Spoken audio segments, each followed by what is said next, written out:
I'm just going to warn you guys in advance. There may end up being some strong language in this video. Um, I am beyond livid at this situation. Uh, this is unacceptable. And, I've known for a long time that America was over and done with. That this country, whatever it used to be in the past, it isn't any longer. And it's circling the drain. It's about to be flushed down the toilet.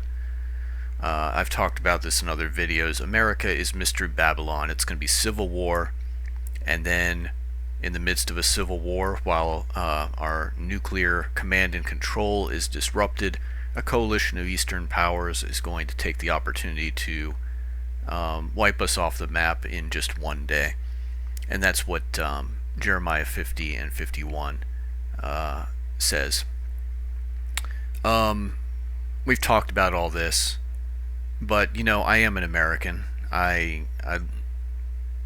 This country is rotten to the core, but I love the ideals and the virtues that made this country great once, and I love the American people. You just run into a lot of great, friendly, helpful, decent human beings in this country, and I love being an American, and I can't imagine being born in any other country. I'm very grateful for the privileges that I've had in my life due to being born in this country. But unfortunately, the reality is this country is rotten, and the leaders of this country do not represent the people, and it is a cesspool of corruption. So the Save America Act is about securing our elections with common sense, various common sense measures. Understand that January 6th, 2021, I was there, by the way. I've talked about this in other videos. I was there, and I walked into the Capitol that day.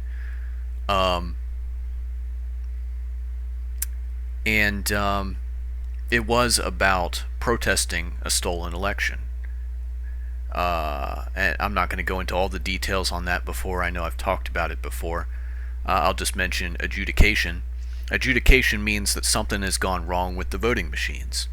And so then a ballot gets kicked to the adjudication process, which means that a poll worker votes that ballot supposedly in accordance with the will of the voter. That's adjudication.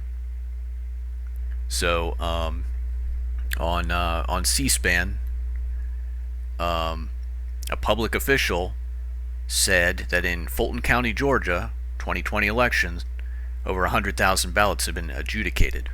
And that sounds really good because nobody knows what adjudication means. It's actually really bad. Because adjudication means something went wrong with the voting machines. They were set up incorrectly or what have you. And in theory, very few ballots should be going to adjudication.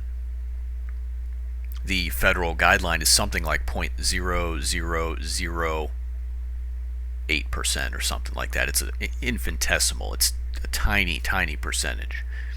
And if a lot of ballots are going to adjudication, it means that something's wrong. Either voting machines were calibrated incorrectly or intentionally compromised. Understand that if you flip the results of a few key places here and there across the country, you can move the whole election however you like. And there's plenty of elections that the results are decided by fewer than 1,000 votes. And in the aftermath of the 2020 elections, in just 4 states that decided to clean their voter rolls, over 2 million ineligible voters were removed from the rolls, Texas being one of them. I think Wisconsin was another one. And that's just 4 states. 2 million ineligible voters that were on the rolls. Part of the reason for this is that there's an organization called ERIC.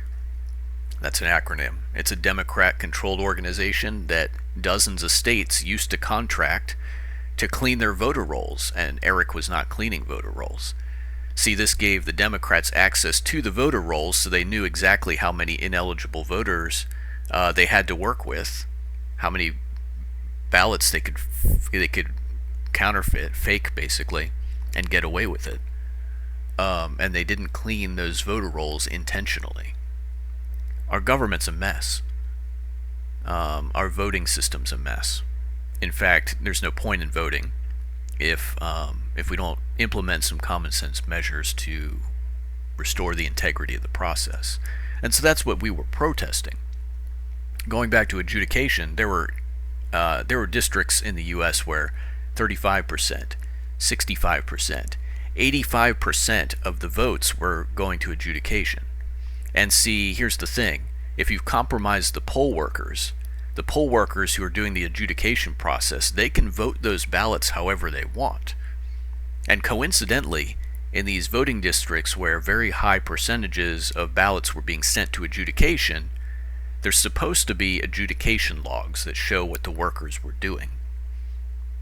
Those adjudication logs are all missing. So that's just one smoking gun for what happened in 2020. Yeah, the election was fixed. Now, ultimately, all the politicians are corrupt. Trump ran at one point on the promise, no new wars. And how many wars do we have now? Well, we're embroiled with a war with the cartels. We've been in a proxy war with Ukraine that Trump said he was going to try to end, and that didn't happen. And now we're in a war with Iran. I'm hearing whispers of a war in Ecuador. I'm hearing whispers of a war in Turkey, that those two will be next after Iran. It's a mess. The federal government is just a steaming pile of crap is what it is. But January 6th, it was people like me showing up to protest what was clearly a stolen election. And let me say something unequivocally.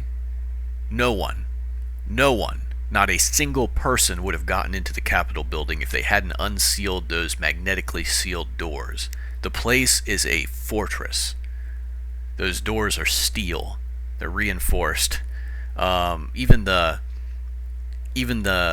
glass panels on the doors.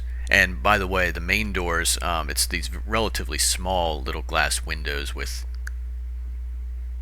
that you couldn't fit through even if you could break one out. All right.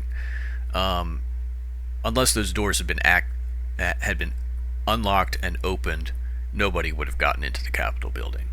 It absolutely, 100%, was a false flag event set up so that the election could be stolen, so that the stolen election could be rubber stamped by Congress. That's what it was. And that's why a woman who, well, we now know a little bit about the person who planted the 2 pipe bombs. And there was a pipe bomb planted at a Democrat location in D.C., and there was a pipe bomb planted at a Republican location in D.C. And the bottom line was this: one way or another, whether they got a disturbance from the protesters, which is what they were angling for the optics of it, or whether they blew up some pipe bombs or called in a pipe bomb scare or whatever, they were going to have their excuse to cancel a session of Congress that was supposed to basically certify the election, and then under congressional rules that would allow them to have a special session that would make it far easier for them to rubber stamp the results of the election without having to double check any of the questionable results that were coming in from the state. And that's exactly what happened. And Pence, that traitor, he just went along with it, and it just showed all the corruption and the brokenness of our system. All the checks and balances have failed. And unfortunately, you get to a point where there is so much evil and so much corruption, there just aren't enough good guys left to deal with it, to root it out, to investigate it, and to bring the evildoers to task. There's no accountability anymore. The federal government has failed. In the aftermath of January 6th, over 1,000 people were hunted down. Many of them were dragged from their homes in pre-dawn raids where 40 guys in body armor and with full battle rattle would show up and just drag people out of their houses in front of their screaming, crying children. There were a couple people who died in those raids. One in Tennessee, um, and then there were many people who were hounded by law enforcement, especially the FBI, to commit suicide. There were many people whose families were destroyed, including one single mother who the government was persistently over years trying to take her two children from her. In another case, there was a man and his wife. The government took their child due to him protesting on January 6th, and his wife had a mental breakdown and eventually divorced him. Just a lot of families destroyed over this, a lot of lives ruined, and a lot of lies circulating even to this day. The reality is that only 4 people died on January 6th, and they were all protesters. There was a Capitol Police officer who died the next day, most likely due to the side effects of the tear gas that was deployed on the crowd.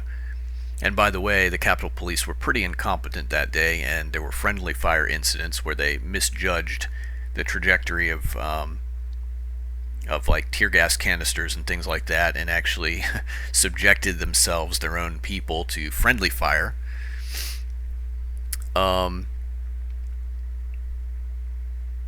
Just a mess. Just a mess. And even now they're still misrepresenting a lot of the things that happened. And here we see this. Congress won't pass this act to restore the integrity of our elections, but they will put this propaganda plaque, presumably up on it's just it's disgusting. It's disgusting. I want to very briefly talk about a couple things, and then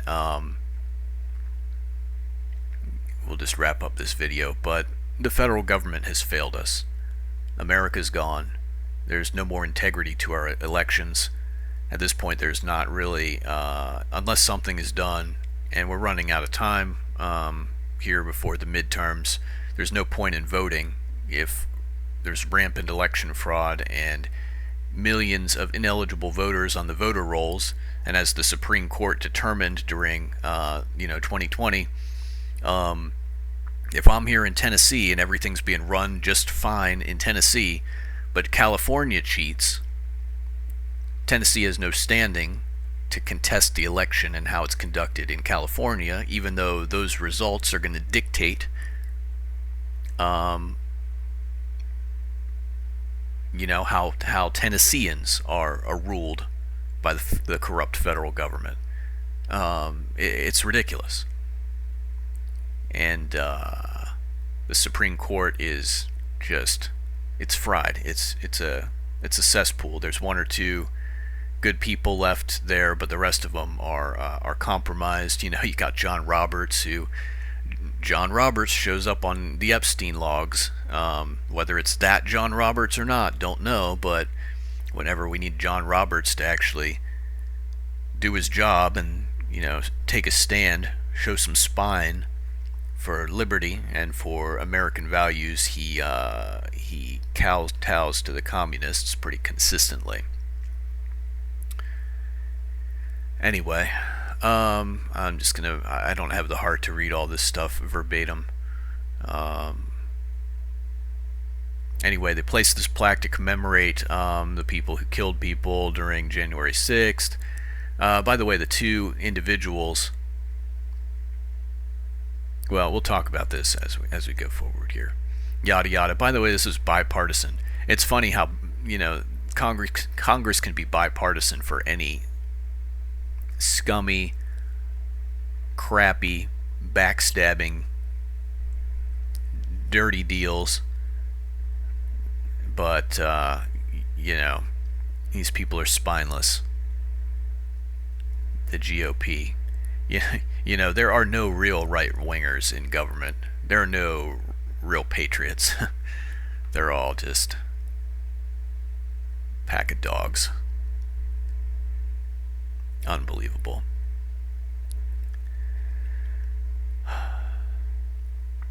Alright, well, here we go. Anyway, this guy's from the Walk Away movement. He's not even right-wing. He's a centrist, I would say. But anyway, Senate Republicans did not pass the SAVE Act. However, they did vote in unison to have this plaque hung in the halls of Congress today. What rubbish. 4 Trump supporters died on January 6th at the Capitol in the hands of the Capitol Police. Around 1,500 others were arrested and imprisoned in the worst police action in U.S. history. And as we'll talk about in a bit, yeah, it was most definitely a false flag type of event. Innocents were way overcharged, yes. They were sent to prisons after being sentenced in totally corrupt courts, yes. They were recycling juries. Not supposed to do that. They were recycling juries in order to just crank out the convictions. They imprisoned one guy in a mop closet, nearly naked, with a sleeping bag and a mop bucket to piss and shit in. Other January 6thers were put in solitary confinement for months on end. One was beaten so bad that he went blind in one eye. They were denied Bibles, but they constantly had Muslim propaganda pushed on them by these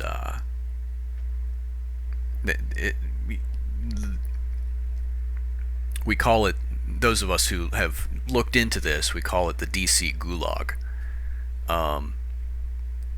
And you know, these courts that were just ramrodding people through, and the place where a lot of these January 6th political prisoners were held was DC. That cesspool of corruption. Because they could get away with all this, and it was very punitive. It was very petty. It was all about destroying people's lives, destroying people's families, intimidation.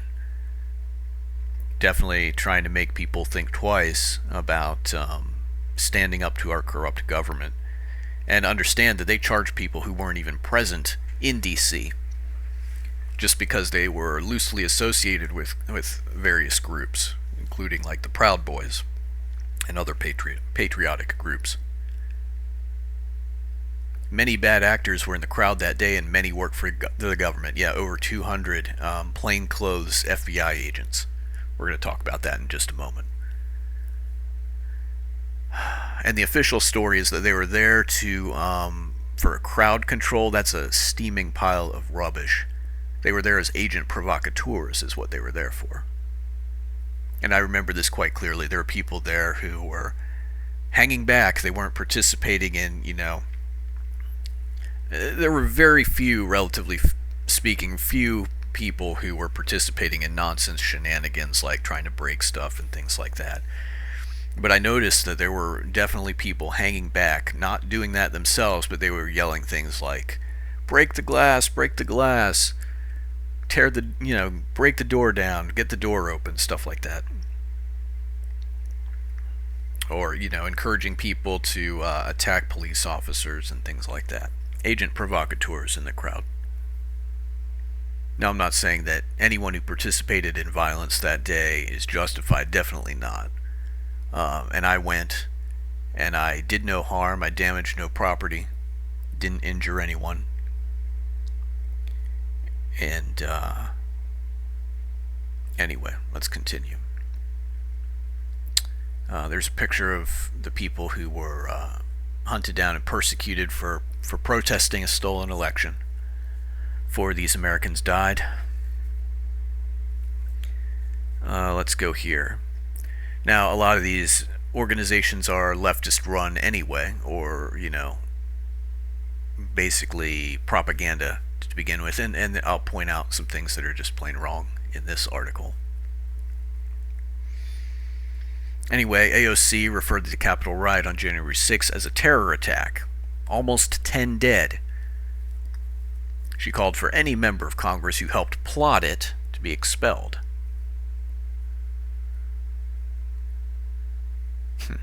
That's actually pretty ironic. That's pretty ironic.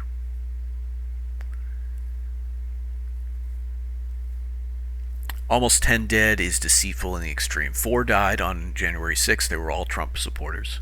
And this article talks about them. So 2 heart attacks.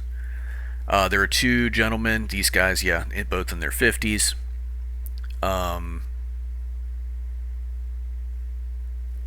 Understand that for 2 weeks after the event, so I was on the east side where things were relatively peaceful. I mean, there was some craziness going on for sure, but the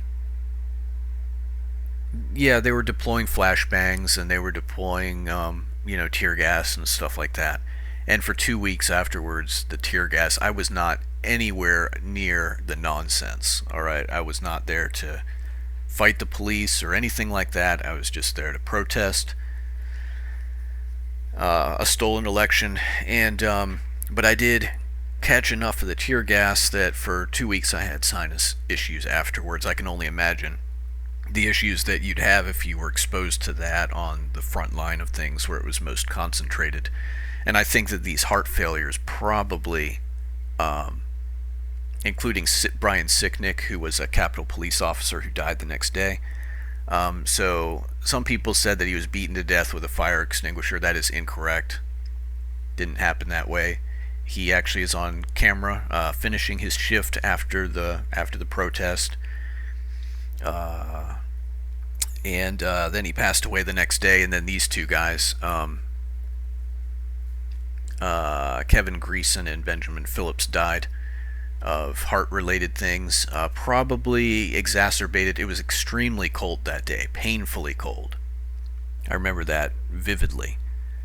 And then tear gas on top of that. Both of those are factors that are really, really bad for your heart.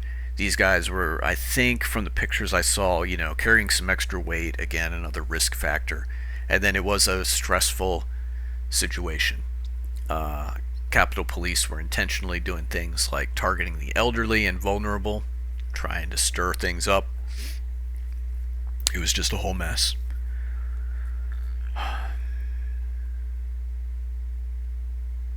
Then everyone knows about the lady who was shot, and then there was a lady who, well, this article says that she. Okay, so Ashley Babbitt. We'll talk about her first. Air Force vet. She was shot,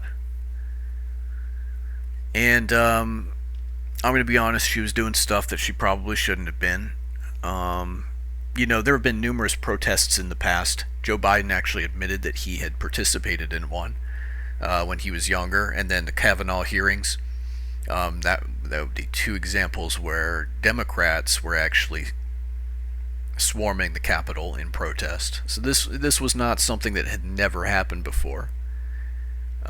This was just a highly politicized false flag event, is what happened.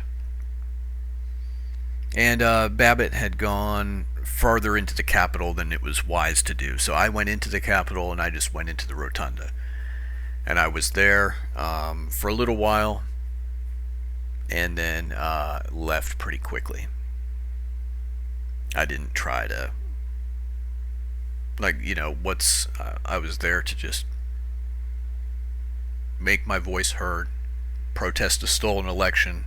My goal was not to go corner Congress people or, break things, steal things. That's not why I was there, and I didn't do any of that kind of thing. Ashley Babbitt was kind of in an area where it doesn't make sense. It was not a good idea for her to be there, and people were trying to, push past closed doors and windows and things like that, and, she got shot. I don't think she should have been doing what she was doing. At the same time, she was unarmed, and the guy who shot her, I think his name is Mike Bird,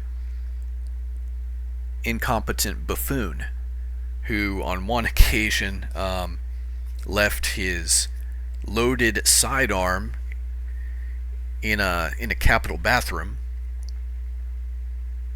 and Capitol building bathroom.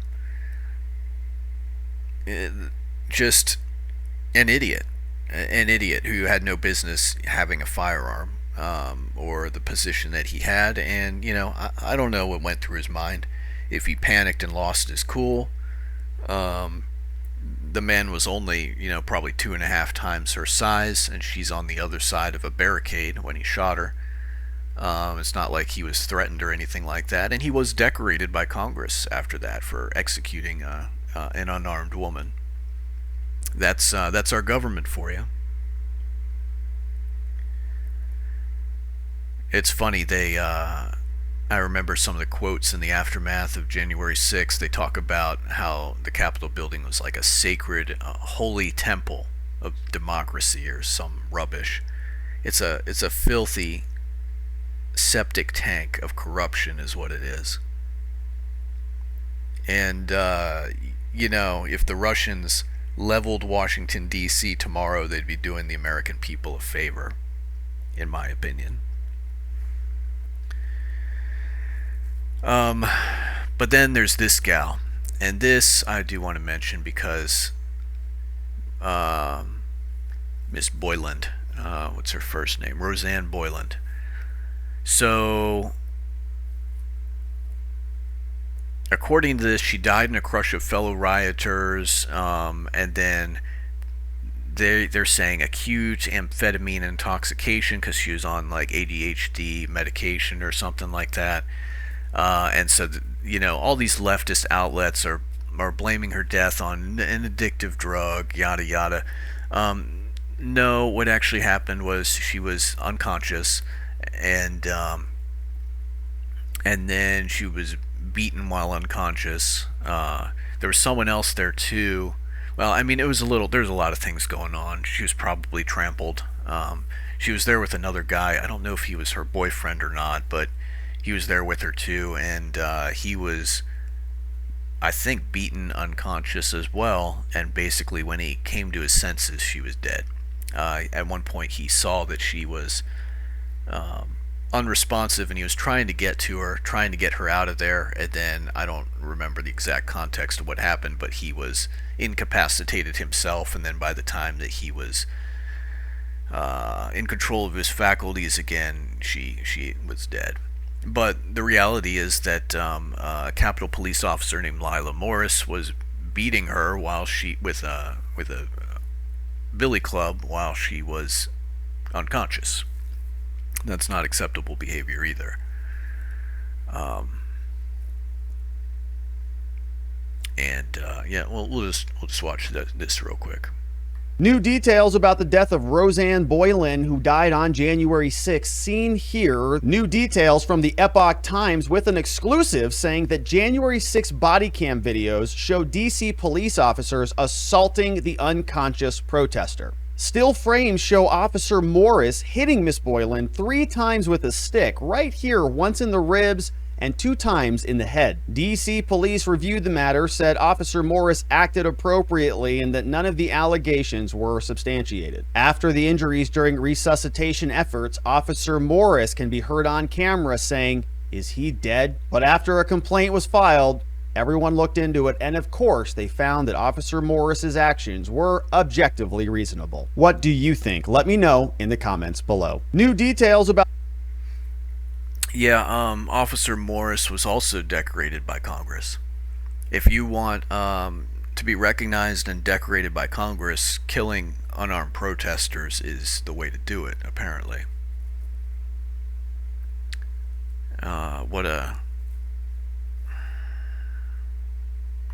Let's watch this. Some Republicans, Mr. Director, argue that Nancy Pelosi staged January 6th. And the select committee covered it up.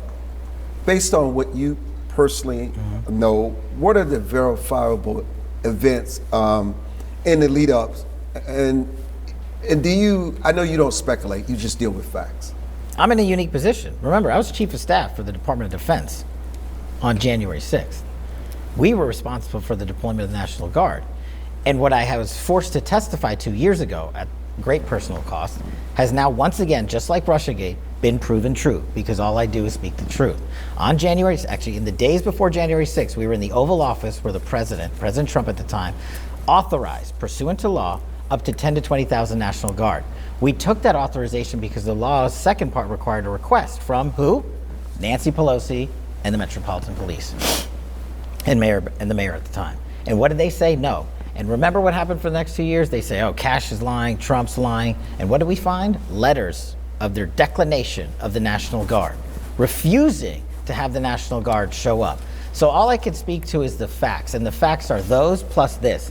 Nancy Pelosi and her team were busy filming a movie on January 6th while this so-called chaos around her was going down. If she had, just look at it this way, if she had said yes to the National Guard and we had 10,000 uniformed military officers established a secure perimeter, do you think January 6th would have gone differently? It is intriguing that 250 FBI plainclothes agents were inside the Capitol on January 6th. I saw the president's tweet to get to the bottom of it. Who placed them there? What were they doing? Were they inciting violence? What can you tell us, Mr. Director? This is a great example of the president's initiative to solve all the answers on January 6th. And it's another example of our transparency efforts. Pursuant to the president, we investigated the matter and found out why FBI agents were placed there in the first place. And it turns out we found documentation and witnesses and whistleblowers that said we were forced to go there to do riot control. Armstrong, do you know what the FBI does not do ever? Riot control. We don't do that. So the prior leadership sent 250 some odd men and women into a situation they're not trained for, put them in harm's way, put the individuals out there in harm's way, and also those individuals have collectively responded or said beforehand that they were forced to go there. They didn't volunteer to do that. And you believe them? That's their word, not mine. Some Republicans. There you have it, 250 plainclothes FBI agents mixed into the crowd. And they were there to do riot control? No, they weren't. Not in plainclothes. No, they weren't. To do riot control, crowd control, you need gear for that. You don't do that in plainclothes. If you're in plainclothes, no one can tell you, apart from the protesters, there's no purpose or point to that. So clearly we're not being given the true story there. And as I've already said, there were most certainly people there in the crowd who were agent provocateurs, there to stir things up and see if they could incite and instigate violence. All in all, it didn't really matter. They were going to have their event, their false flag event, whether it was the protest, whether it was the pipe bomb. I don't know if the pipe bombs were inert, whether they were functional and they could have been detonated. I don't remember the details off the top of my head, but what's really interesting is that the person who planted the pipe bombs, it's a lady, and she went on to, after planting the pipe bombs, so obviously government insider, and she would go on to join, I believe it was the FBI, either the FBI or one of the alphabet agencies, but after she planted the pipe bombs. And then, fascinatingly enough, after people identified and started talking about her, then the establishment coughed up another patsy, who supposedly was the one who ended up doing the pipe bombs. It was, anyway, covering their tracks, basically. But a lot of what happened that day was an inside job. And as I mentioned, not a single person would have made it into the Capitol if they hadn't unsealed those magnetically sealed doors. Just rubbish. Once again, our filthy government stabbing us in the back, betraying us, never representing our needs, never listening to the will of the people. There's never accountability. There's never justice. There's never righteousness. It's just corruption and self-serving, day in and day out. You know, the Declaration of Independence, it's a list of grievances that the colonists had against George III and his government. And every single one of those grievances that's listed there, our government has done some equivalent or worse to the American people in the modern era. What do we have a federal government for?